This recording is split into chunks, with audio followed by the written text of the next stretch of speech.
Hello friends, welcome to promo break down channel. Colors TV के one of the most popular serial Udaariyaan के आज़ाद के episode में अब यही दिखाया जाएगा कि सरब और महर तो एक दूसरे से शादी करने के लिए तैयार है।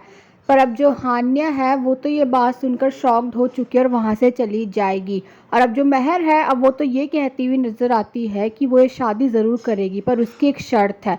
महर अब ये चाहते हैं कि शादी से पहले सरब और महर एक दूसरे को अच्छे से जान ले, इसलिए उन दोनों को थोड़ा टाइम देना चाहिए। जो महर है अब वो यही कहती हुई नज़र आती है कि सरब को हमारे घर में 1 महीने के लिए रहना होगा, घर जमाई की तरह।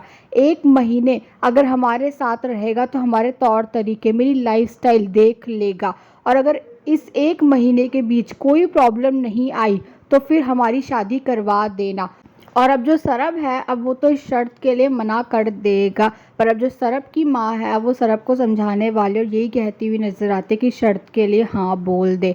और अब जो महर है उसने तो अब आसमा से भी ये कह दिया है कि कंपनी के 51% शेयर आपको मेरे नाम करवाने होंगे। और अब जो सरब की माँ है अब वो तो ये कहने वाली है कि सरब ने इस शर्त के लिए हाँ बोल दिया है। और अब जो आसमा है उसने भी महर की शर्त के लिए हाँ बोल दिया है। और अब एपिसोड में ये भी दिखाया जाएगा कि अब आसमा के पास आएगा सिमी का कॉल। और अब जो सिमी है अब वो आसमा को बताने वाली है कि हान्या का एक्सीडेंट हो गया है। और अब जो घर वाले हैं अब वो हॉस्पिटल पहुंचने वाले हैं।